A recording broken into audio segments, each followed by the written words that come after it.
Certains chefs d'entreprise disent qu'il est plus facile de faire des affaires avec les États-Unis qu'au sein même du Canada. Il y a donc un véritable sujet sur lequel les entreprises et les gouvernements discutent depuis de nombreuses années.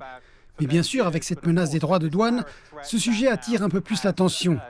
Justin Trudeau a déclaré aujourd'hui que si une fenêtre était ouverte, il leur faudrait s'y engouffrer.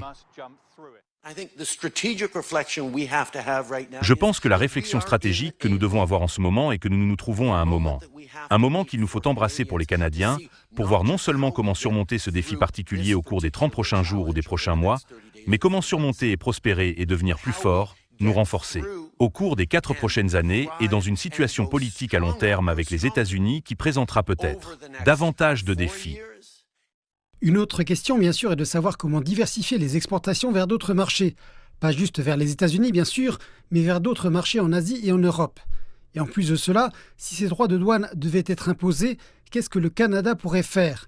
Qu'est-ce que le gouvernement, qu'est-ce que les entreprises pourraient faire pour amortir les impacts sur les entreprises ainsi que sur les emplois ? Ce sont donc les questions clés. Mais cela met également Justin Trudeau sur la sellette. En effet, de nombreux médias canadiens ont relevé que les menaces de Trump d'annexer le Canada constituaient une véritable menace, à savoir la menace que le Canada devienne le 51e État des États-Unis. Il sera en effet très difficile pour le Canada de remplacer le marché massif que représentent les États-Unis en termes de géographie, ainsi qu'en termes de liens commerciaux massifs qui se sont bâtis pendant des décennies et des nombreuses entreprises qui sont extrêmement interconnectées. Il va de soi que les gens ici sont tout à fait conscients de l'importance que ces droits de douane ne soient pas imposés. Il s'agit d'une valeur de 900 milliards de dollars de commerce bilatéral, soit quasiment 2/3 des exportations canadiennes en direction des États-Unis. Dans ce contexte, les médias prennent la menace très au sérieux.